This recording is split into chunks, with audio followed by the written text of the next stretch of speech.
Эх хорон ард түмнийхэн язгуур эрх ашигыг эрхэмлэн хамгаална. Монгол улсын тусгаар тогтнол, бүрэн эрхт байдал, газар нутаг, хил хязгаарын бүрэн бүтэн халдшгүй дархан байдал, ардчил, эрх чөлөө, хүний эрх, шудраг ёсыг дээдлэн үндэсний язгуур эрх ашигыг тууштай хамгаалан ажиллана.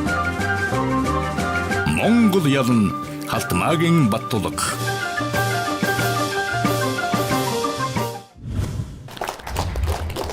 Сайн байцгаана уу та бүхэндээ энэ өдрийн мэндийг хүргэе. 2017 оны Монгол улсын ерөнхийлөгчийн сонгуульд ардчилсан намаас нэр дэвшигч Халтмаагийн Баттулгын мөрийн хөтөлбөртэй танилцах нэвтрүүлэг үгээр эхлэхэд бэлэн болоод байна. Ингээд өнөөдрийн маань нэвтрүүлэгт хүрэлцэн ирсэн эрхэм хүнтэй зочдоо танилцуулъя. Монгол орныхоо 408 зогсоос хүрэлцэн ирсэн малчин тариаланч түвний маань төлөөлөл ирсэн байна. Ингээд та бүхэндээ чин сэтгэлээсээ талархал дэвшүүлье. За мөн өнөөдрийн маань нэвтрүүлэгт эксперт буюу зочин судлаачаар хөдөө аж ахуйн ухааны доктор Ломбын Эрхэн Баяр оролцож байна. Таныг хүрэлцэн ирсэнд бас талархал дэвшүүлж байна. Сүүлийн үед сошиал медиа, интернет хэрэглээ маш их болж байгаа. Үүнтэй зэрэгцээд бол бодиттой бус мэдээллүүд маш их явагдаж байна. Хүмүүсийг гүтгсэн, гүжилтсэн маш олон төрлийн мэдээллүүд явагдаж байгаа. За энэ дотроос бол сонголтоо их хамгийн том боломж бол нэр дэвшигчдийн мөрийн хөтөлбөрөөр нь уралдуулж чухамхүү Монгол улсыг хөгжүүлэх ямар улс төрийн томоохон акцуудыг тэр хүнээс хийх гэж байгаа юм бэ гэдгийг бол бид нар харах шаардлагатай болж байгаа юм л да. Ер нь мөрийн хөтөлбөрийн хамгийн гол амин сүнс юу вэ? Мөрийн хөтөлбөрийн хамгийн гол чухал асуудал бол малчид тариаланчдаа дэмжинэ гэсэн ийм бүлэг байгаа. Энэ бүлгийг хийхдээ Монгол улсын ерөнхийлөгчд нэр дэвшигч Халтмаагийн Баттулгын нэг томоохон мөрийн хөтөлбөрийн нэг хэсэг бол экспортын шинэ нэрнийг эхлүүлсэн эргэтгэж гадаад харилцааг эрхэмлэгч ерөнхийлөгч байна гэсэн энэ зүйлийг би хөдөө аж ахуйн асуудлыг хэлхийхээ өмнө яагаад ишилж байна вэ гэхээр энэ асуудал маань эргээд хөдөө аж ахуйтай холбогдож байгаамаа. Бид хөдөө аж ахуйгаа хөгжүүлж малчид газар тариаланчдынхаа орлогыг нэмэгдүүлнэ гэсэн. Ингэж нэмэгдүүлэхийн тулд экспортоо нэмэгдүүлэх, үнд цэн шингэсэн, өртөг шингэсэн хөдөө аж ахуйн бүтээгдэхүүний үйлдвэрлэлийг нэмэгдүүлэх энэ асуудалд бол Монгол улсын ерөнхийлөгчд нэр дэвшигч Халтмаагийн Баттулга бол онцгой анхаарал тавина гэж мөрийн хөтөлбөртөд тусгасан. Нэр дэвшигч Халтмаагийн Баттулгын хувьд бол дундаж давхаргыг орлоготой болгохыг, ажилтай болгохыг, ядуурлыг бууруулахад бол чиглэж байгаа. За өнөөдрийн байдлаар их хэрэгчдийн барьж байгаа бодлого бол дундаж давхарг руу бол чиглэсэн биш, баян ядуугийн ялгааг улам гүнзгийрүүлэхэд чиглэж байна гэж бас бид нар бодлогын шүүмжлэлийг бас өрнүүлж байгаа. Та бүхний амьдрал дээр тулгамдж байгаа хамгийн том асуудал чухам юу вэ? За энэ мөрийн хөтөлбөрт мал эрүүлжүүлэх, Монгол малыг эрүүлжүүлэх талаар тусгагдсан уу? Миний бодлоор бол эрүүл мал байж экспорт, импортод гарах болов гэж бодож байна. Экспортод гаргахын тулд малаа эрүүлжүүлэх асуудлыг бол амин чухал асуудал гэж ойлгох ёстой. Энэ заалтын цаана ямар асуудал агуулгадж байгаа вэ гэхээр бруцеллез, шүлхий, гол гоц халдварт өвчнүүдийг заавал байхгүй болгосон байх ёстой. За тэгэхээр 2016 оны эхний улирлын байдлаар Монголын малын нийт тоо бол 61.5 сая хүрсэн байгаа. Тэгэхээр малын эрүүлжүүлэлтийн асуудлаар манайд фермерүүдийн төлөөлөөс хүрэлцэн ирсэн байгаа. Тэгэхээр ер нь бол та бол фермер хүний хувьд ер нь малын эрүүлжүүлэх тал дээр ямар ажлууд авч байгаа. Өөрөөр хэлбэл төр засгаас бодлогоор дэмжих ямар чухал тийм шаардлагууд байдаг вэ? За одоогийн мэдлэл фермерүүд дээр бол хавар намартай бол тодорхой вакцинуудыг бол хамруулж байгаа.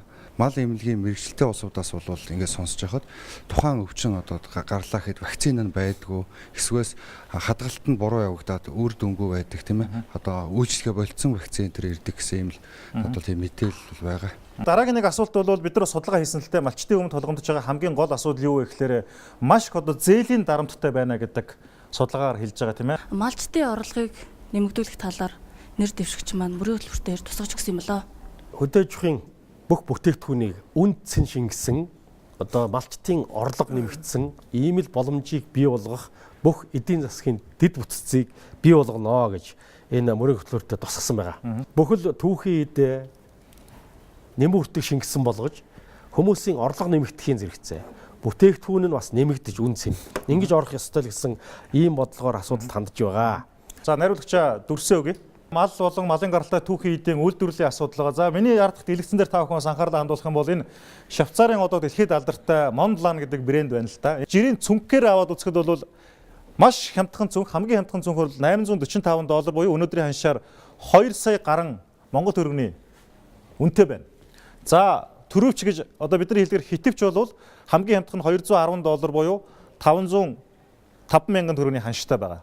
Тэгэхээр нэг ийм төрөвч хийхэд бол Монгол гар орчуудын хийсэн төрөвч бол 20,000 төгрөгөөр зарагдаж байгаа юм л да. Одоо хэдэн 100 дахин хямд үнээр зарагдаж байна тийм үү.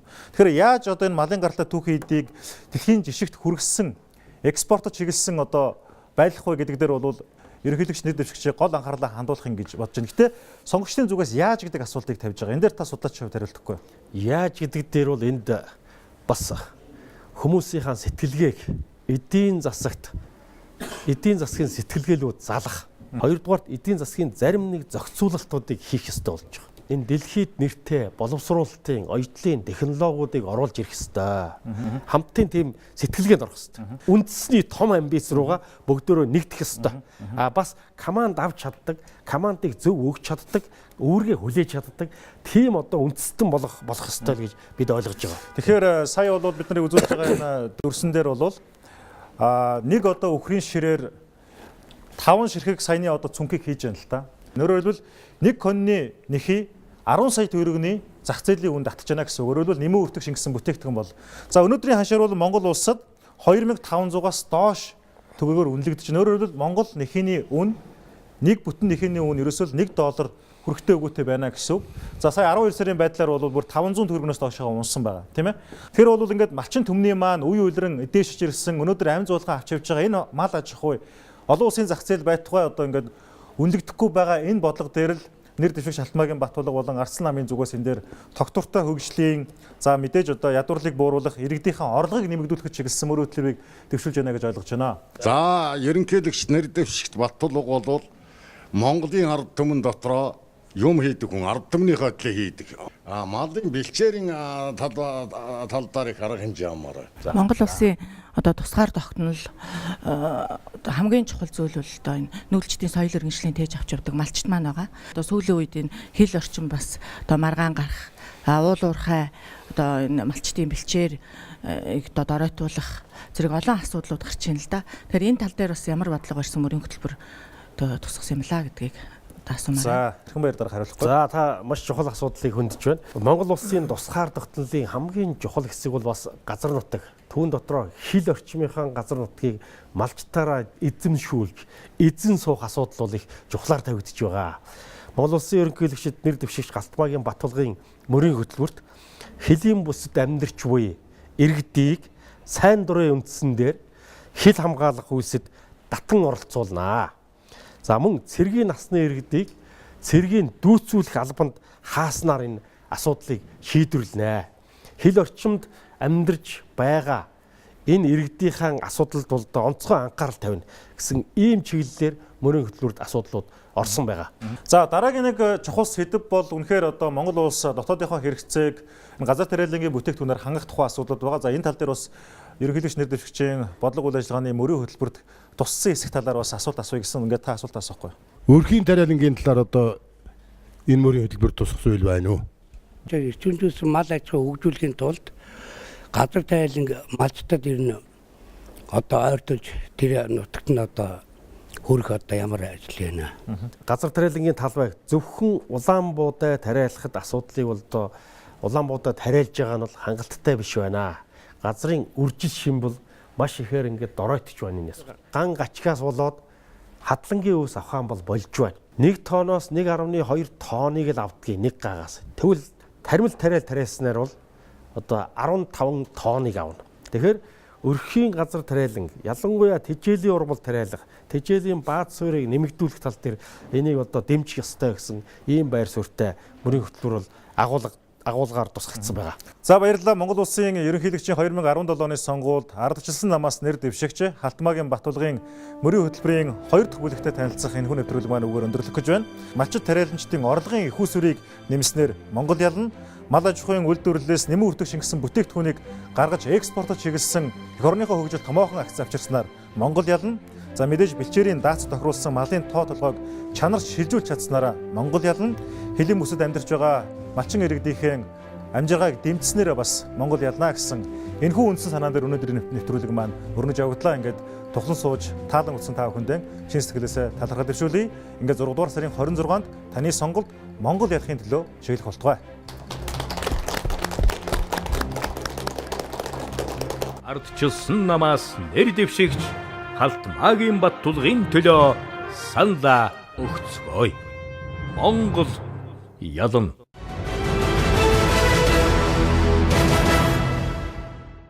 Монголчууд та бидний өвөг дээдс 2226 жилийн түүхтэй төр тулсыг асар их баялаг өргөн удам нутгийн хамт өвлүүлэн үлдээсэн. Амь нас хувийн эрх ашгаа умартан халуун амь бүлээн цусаараа хамгаалan үлдээсэн эх орон газар шороог төрийн албатай хамт худалдах хууль дааныг Монгол Ардын намын удирдлагууд болох нэр бүхий 3 хүн хийсэн тухай баримт бичлэг ил болцоод байна. 41380 албан тушаалтан бол авилгач болох ёстой гэдэг ийм төлөвлөгөө гаргаж байна гэсэн үг. Тэгэхэд энэ төрийн сүлжээг авилгачдад үйлчилдэг, албан ёсоор авилга авдаг, албан ёсоор авилга авах төлөвлөгөө бүхий ийм сүлжээ болгож хувиргаж байгаагаараа энэ бол Монголын төрд урд өмнө хизээч гарч байгаагүй готомшигтой үйл явдал болоод байгаа юм л та. Тагнуулын ерөнхий газар, цагдаагийн ерөнхий газар, хилийн цэргийн ерөнхий газар, батлан хамгаалах яам, зэвсэг түвшний жанжин штаб гэд хизээч зарж болохгүй тэр улс орны тусгаар тогтнолыг нүд цавчилгүй харж ах ёстой байгууллагуудад хүртэл авилгын төлөвлөгөө ногдуулсан байна. Ер нь Монгол улсын төрийн ширийн албан хаагч ийм их авилга цуглуулах өрөнд ороод ирнэ гэдэг чинь тэр хүн төрийнхөө төлөө ерөөсө толгойгоо ажиллах хугацаа байхгүй болж байгаа. Төрөө зарах хэлбэрлүү хүмүүсийн толгой ажиллаад эхэлнэ. Сандуу юу гэж хэлж байгаа вэ гэхээр энэ дээр хэн ажиллах уу, ямар өнөртөгтэй байх уу гэдэг юм л нууцлалтай байх хэрэгтэй. Тэгэл тэрийг бид нар за чи яг энэ дээр очих юм. За доороо 5 хүн удирж ялах энэ 5 хүн тэгээд ийм тэдний санхүүс босгож ирэх. Тийм санхүү, өдөр төрлийн санхүү бол нэг байж болно.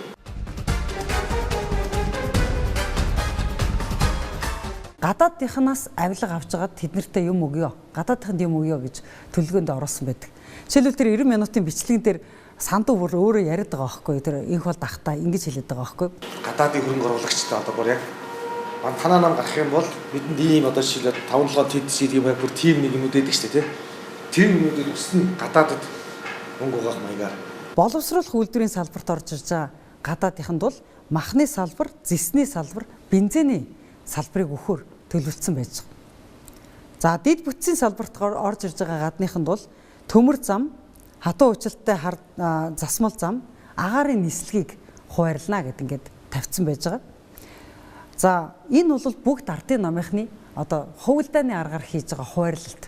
Энийг бол иргэд сайн ойлгох хэрэгтэй.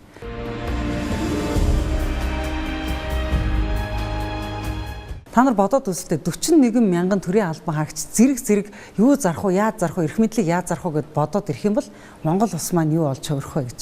Төрөө зарсан хүнийг төрийн тэргүүн болгохгүй байж чадна. Тэгж бид нар эрхээ эдлэх хэрэгтэй. Бас өшөө төрөө зарчхаж магадгүй хүнийг ч бид нар жижигхэн тэр 50 сая воноор юу ч зарчиж магадгүй хүнийг ч бас бид нар хариуг нь өгөх хэрэгтэй. 6 сарын 26-нд гарах бидний шийдвэр бол Монгол улсын төрийг манжийн дарлалын үеиг шиг болгохгүй байхын төлөө тэмцэл шүү гэж би хэлмээр байна. Отго жинс болгоны төлөө нутаг ус болгон зарагдаж байсан тийм ичгүүртэй цаг үеийг буцааж авчрахгүй төлөө бид нар үзэгнийхээ үзүүрээр эргэлт хийх ёстой. Тэр үзэгний үзүүрээр бид нар эх орон хүнийг дэмжих ёстой. Цагдаагийн байгууллагаас ерөнхийлөгчийн сонгуульд нэр дэвшигч Халтмаагийн Баттулгын сурталчилгааны ажилд зохион байгуулалттайгаар удаа дараа саад учруулсаар байна. Энэ нь сонгуулийн тухай хууль, хэвлэлийн эрх чөлөөний хуулиудыг маш бүдүүлгээр ноцтой зөрчиж байгаа юм а. 6 дугаар сарын 18-ны буюу Нэм гаригийн 11 цагийн орчимд Сүхбаатар дүүргийн 8 дугаар хорооны хэсгийн байцаагч Дэслэгч Наранбаатар нь өдрийн сонины хэвлэх үйлдвэрийн байранд ирж ямар ч шийдвэргүйгээр дарга дид хурандаа ган болдоос уцаар заавар авсан гэж хэлээд сонин түгээлтийн машиныг 4 цаг үнэлэлгүйгээр саатууллаа. Мөн 6 дугаар сарын 18-ны Нэм гаригийн шөнийн 23 цагийн орчимд өнөөдрийн тойм сонины эрхлэгч Цэрэн очрыг гэртээ байхад нь хошууж жавхлан төгс нарын 3 цагдаагийн ажилтан таныг саатуулж асууж тодруулах зүйл байна хэмээн авч явахыг оролджээ. Мөн Баянзүрх дүүргийн 8 дугаар хорооны ухуулагч Улаанбаатарыг сонин тараасан асуудлаар цагдаагийн хилцэд түр саатуулсан байна. 6 дугаар сарын 16-ны шөнийн 23 цагийн орчимд Сонгон хайрхан дүүргийн 15 дугаар хорооны Ардчсан намын үүрийн байранд Сонгон хайрхан дүүргийн цагдаагийн 3 дугаар хилцээс мөрдөн байцаагч Ахлах Дэслэгч Ганчуулуун нь үзлэг хийхийг завдсан байна. Түүнчлэн 6 дугаар сарын 17 оны шөнийн 23 цагийн орчимд Сүхбаатар дүүргийн 6 дугаар хорооны ардчсан намын үүрийн байранд Сүхбаатар дүүргийн цагдаагийн 1-р хэлтсийн дарга дэд хурандаа ган болдоор ахлуулсан нэр бүхий 5 цагдаа ирж 84 ширхэг өдрийн сонин ямар нэгэн гомдол мэдээлэл танилцуулахгүйгээр хуран авч явсан байна. Яг энэ хэвлэл мэдээлэлээр ингээд бас орны гүнтэй холбоотой ингээд асуудал яригдаад байна. Үзэгч танд бид Монгол ялан мэдээллийн хөтөлбөрийг үзүүллээ. Маргаашийн хөтөлбөрөөр эргээд уулзцгаая.